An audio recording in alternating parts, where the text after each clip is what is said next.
Hello and welcome to another episode of the Metanauts. I'm Lee Mason. In this episode, we're talking to Violet Jones. She shares a studio with her husband, Trevor. So we talked to her about her painting and pencils and punching people.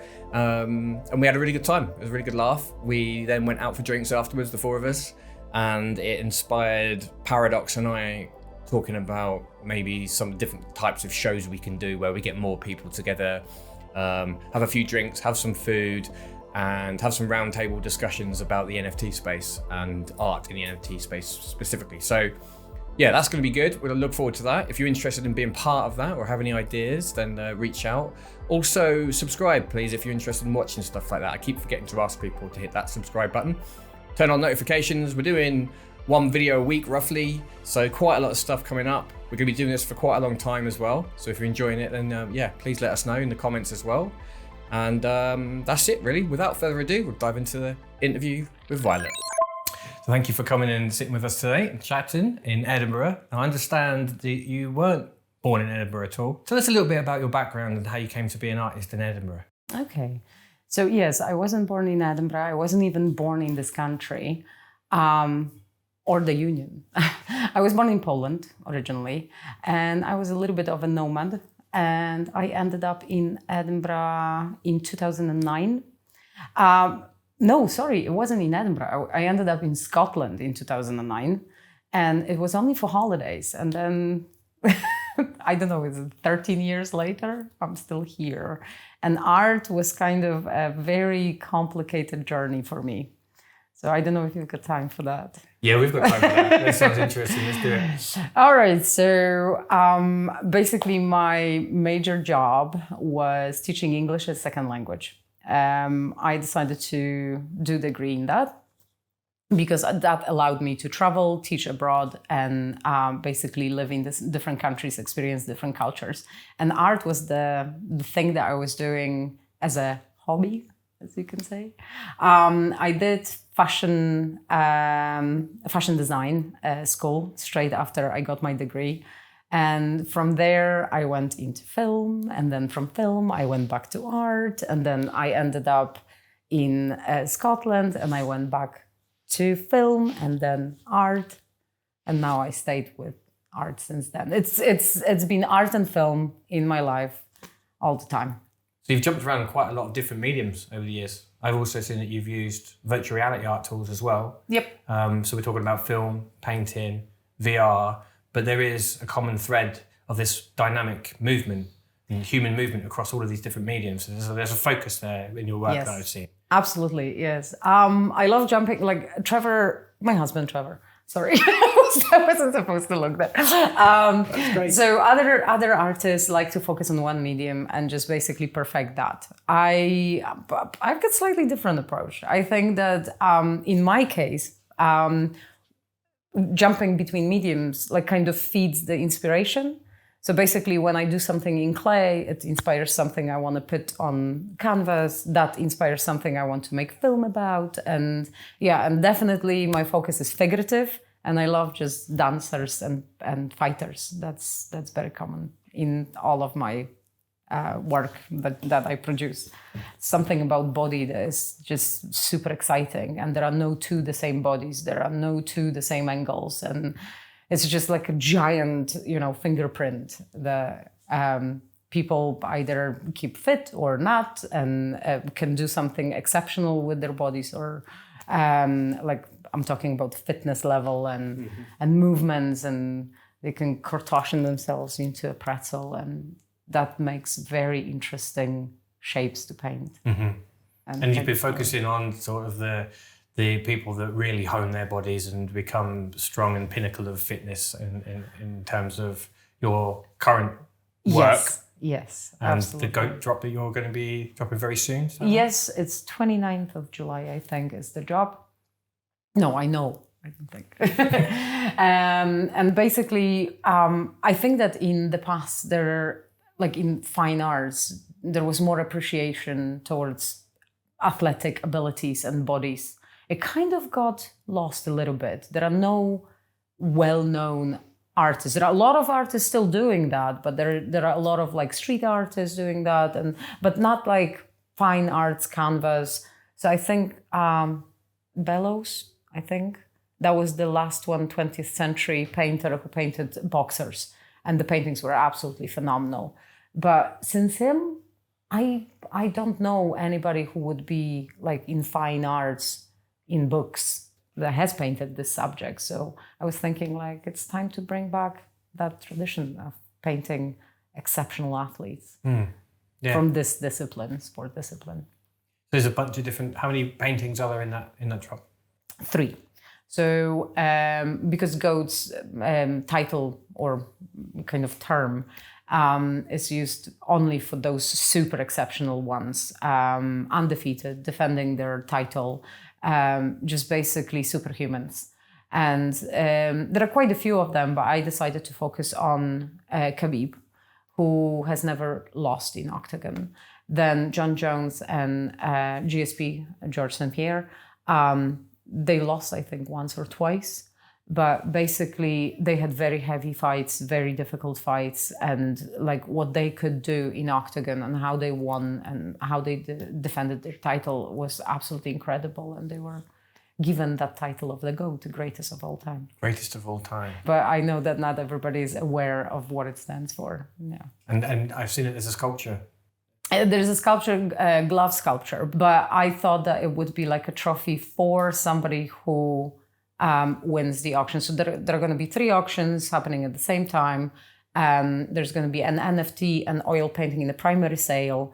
And then whoever wins that has the opportunity to win a trophy of gold glove.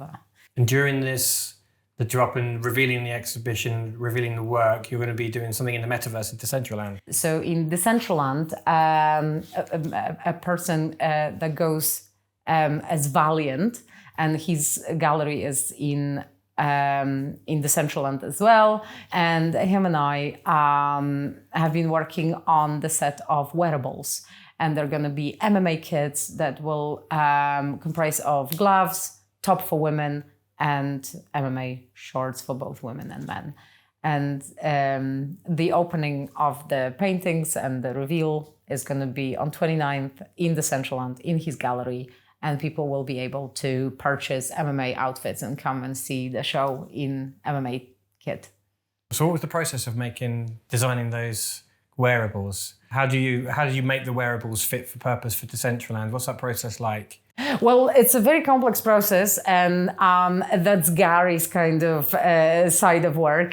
He does all of that. He just explained to me that there are triangles, and there are lots of them, and they are very difficult to put together. Probably people are going to laugh when they hear that. But I have no idea. It's a very, very complex process, and it takes a long time. And then you need to kind of put it for approval. So the Decentraland committee for wearables, they need to approve it. Then you have to pay for each design when it's approved for sale. So it's not like just, I came up with the outfit, boom, I'm selling it. It's not like that. No. So there is a fee going into that, and people need to approve it, especially that hand wearables are not in sale at the moment. So basically, there needs to be the whole upper body as a kit. So you can't just buy gloves and wear gloves. There is no such option. Oh, okay. So it's going to be the whole top. So it's chest and arms and hands are all like a torso. Yes. You buy a torso. Yes, but basically it will fit whatever skin color you have chosen. Okay. So it's going to be just that layer. I think it's translucent. Yeah. So basically, whatever headgear you have, it's gonna stay. If you chose glasses, I don't know, chains, it all stays. It's gonna be just exchange of the upper body, but the skin color, the skin tone that you chose, it's gonna stay as well. So nice. It's gonna be kind of cool because when do you go to a gallery to see a show in MMA kits? Yeah, exactly. And when do you go to a gallery, look at potentially purchase a painting and some gloves and shorts at the same time? Exactly, that's very It doesn't cool happen thing. enough. Yeah, so you can do it on 29th. Yeah. So your collectors, have you had collectors that have come through into NFTs from UFC, from other circles? My collectors, well, previously, no, prior to my GOAT series, I created quite a few digital paintings. So I use Adobe Fresco program to recreate paintings.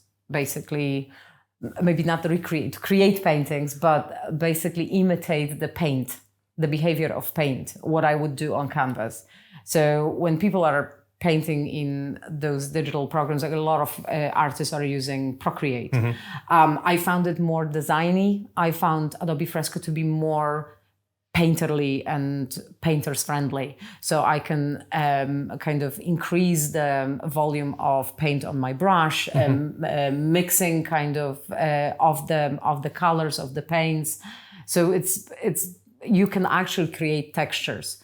So I was painting actual fights, and not as much fighters individually, but fights that I thought that were absolutely mind-blowing. And I was choosing a frame from the fight and kind of painting that. So they all sold.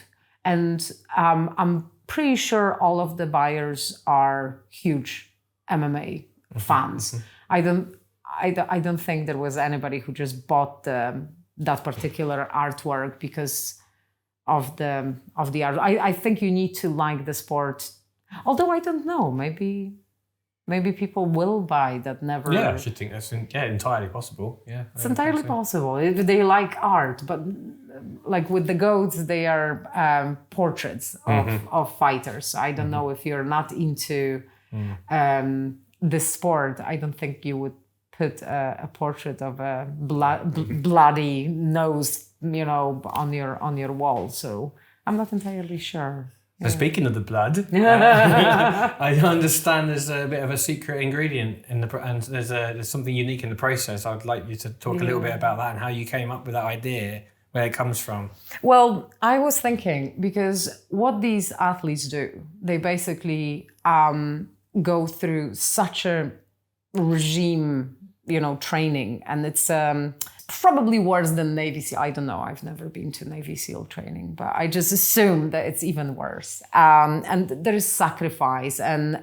when they go into octagon, they might die. They might be seriously injured. They might never walk again. It's like anything can happen.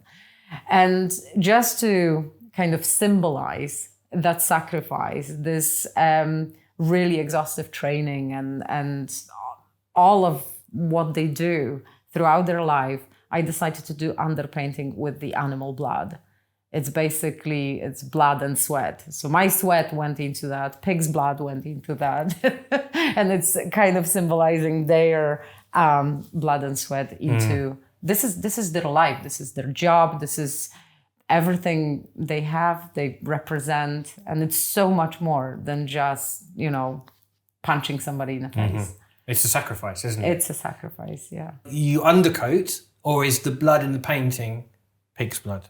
Like when you paint the blood in the painting on the faces and stuff? No, that's the undercoat, because it was a pig's blood. Blood is water based. So basically the underpainting is, you don't mix oil with water-based medium. So it had to go under. I see. Smelled like hell. Ugh. Oh, I bet. Really, thank God for the masks, because I had to double mask my face. It was really unpleasant. Again, another sacrifice. Another sacrifice. A lot of sweat. So I saw on Twitter that you're going back to school. Yes, I just recently joined an atelier of fine arts in Edinburgh. A lot of people think that this is like a normal art school. It's not. And as I mentioned in Twitter, a post, it's like a Navy SEALs eye-hand coordination. It's basically drilling precision, realistic drawing and painting. So basically everything that expressionist artists can get away with, I can't.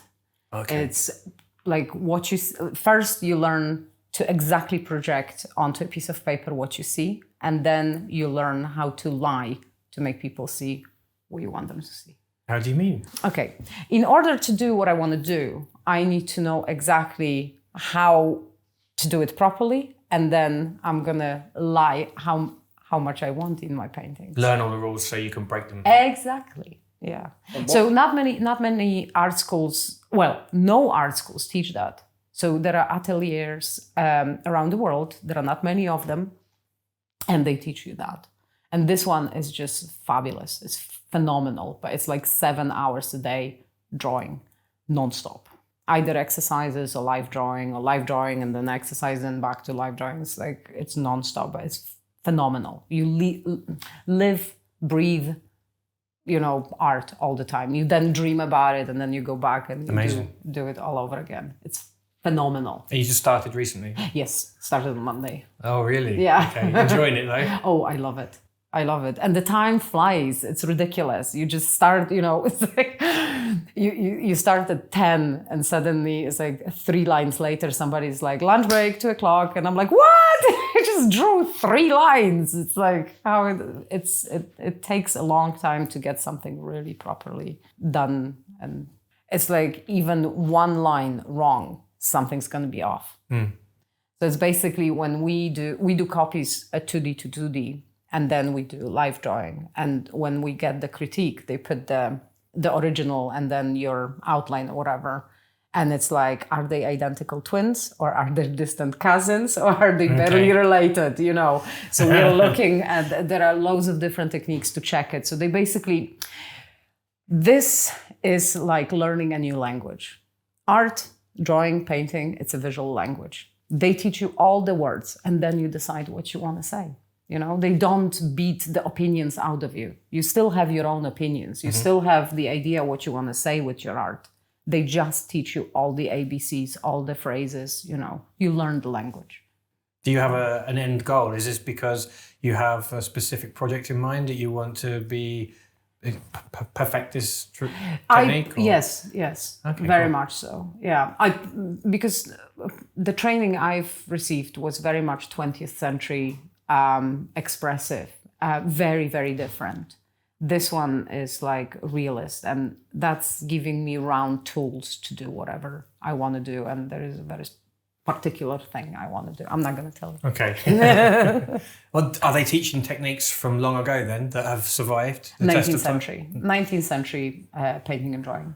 Yeah. And when they make these comparisons between the original and your copy, do you overlay them or do you use a grid or is it a very like... No, they're just next to each other and we learn how to do it without, because like my tutor said, I could give you a ruler and you could measure everything, but that's not what the exercise is about. It's about your eye being trained and you use the skewer for measuring.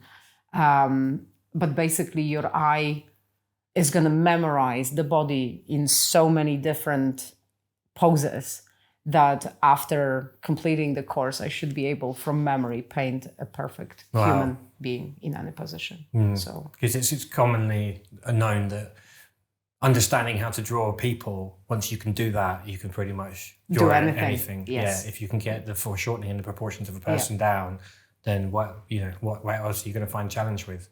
So I've done a lot of tutored live classes before, live drawing classes, but they were never that precise.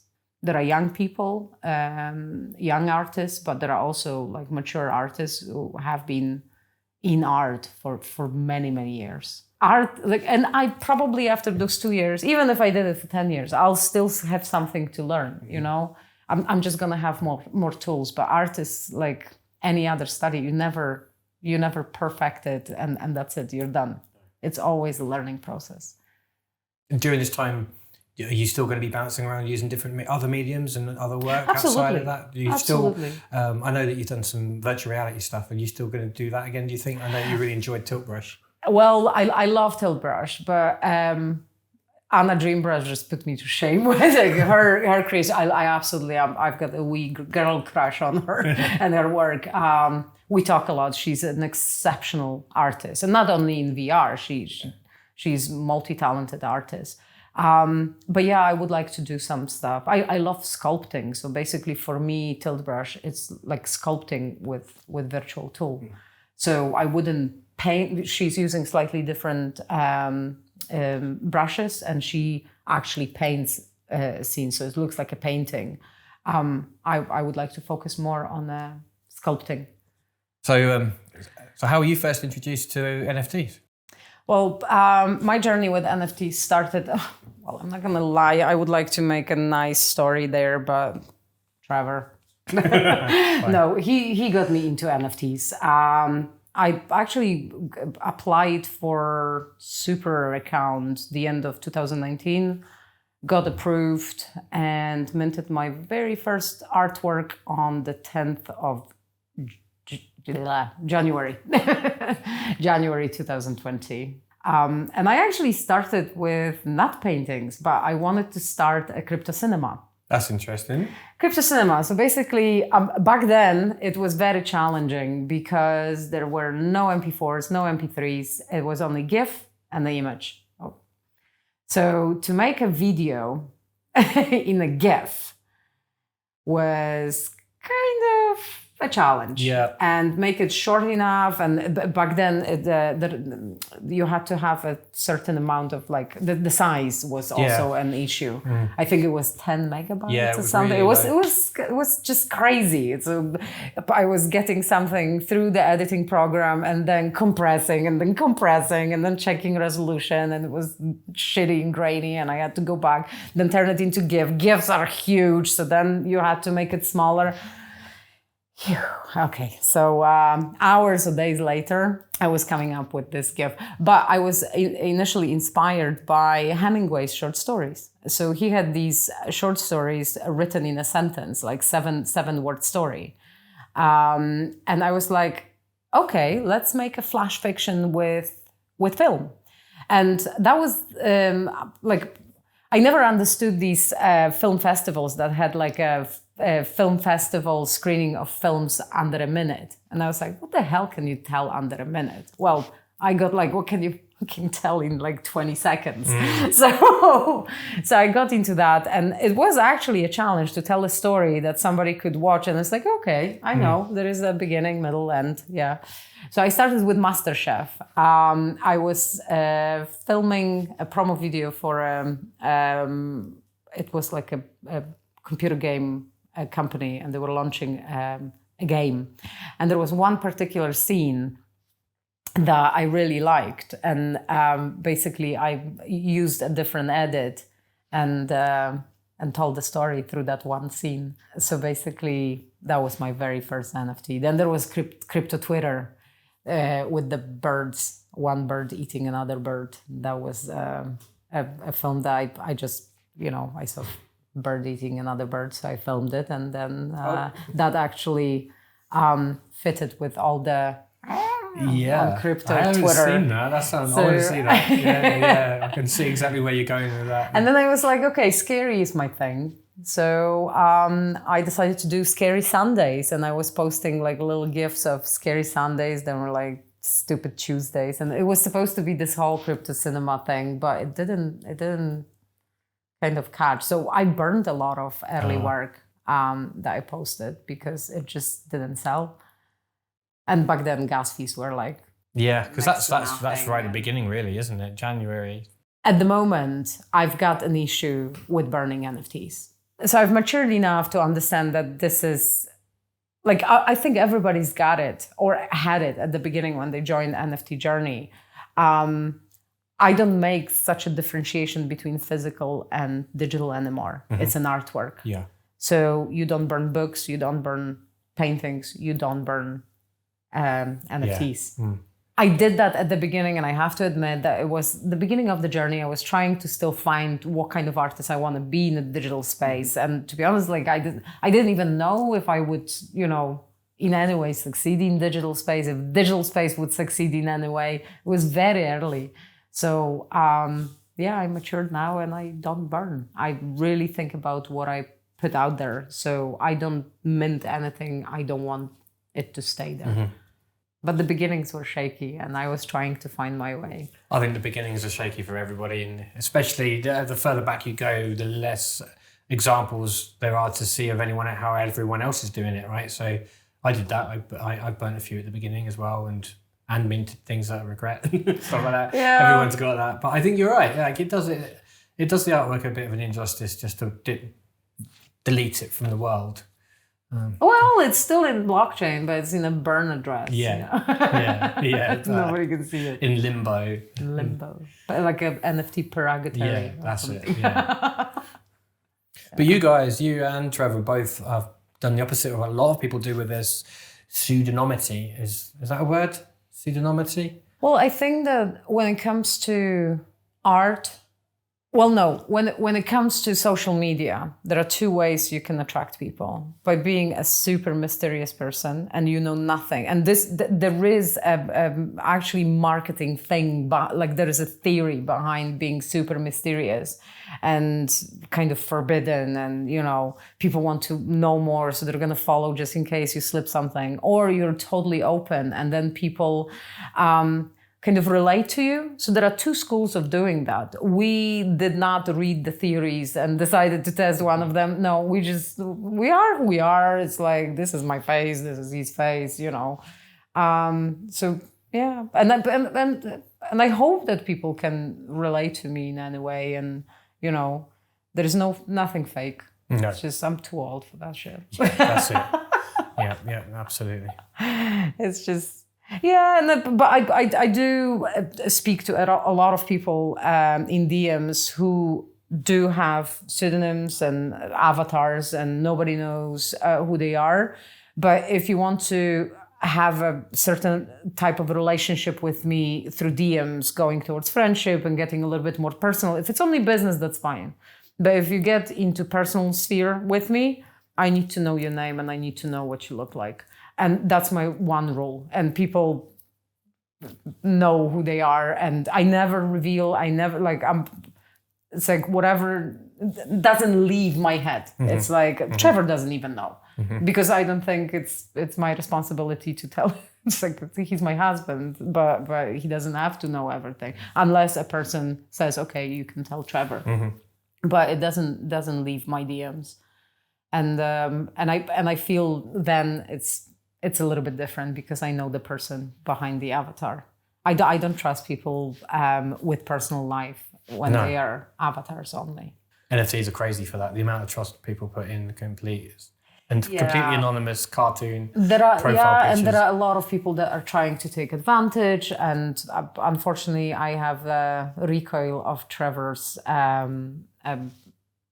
because Trevor is so successful and well known. I get the recoil of the bastards that are trying to pull a Mickey, and it's not nice. So I'm very guarded.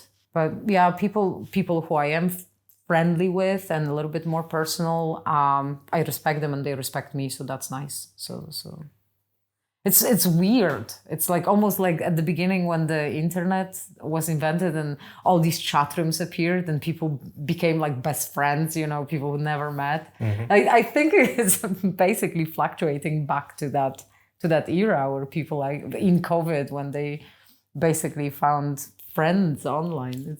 It's bizarre. I kind of enjoy it. I don't mind. Are you active with the Women of Crypto Art group? And I know a person who is one of the original kind of creators of the group. I don't want to be political with my art. I want to be successful because my art is good and somebody likes it, not because of my gender, color of skin, background, or anything. So I just stay apolitical when it comes to art. I can paint political scenes and say something through my art, but that's the furthest I go. Mm. Well, thanks for letting us have a look around your studio. It's been great talking to you. Thank you.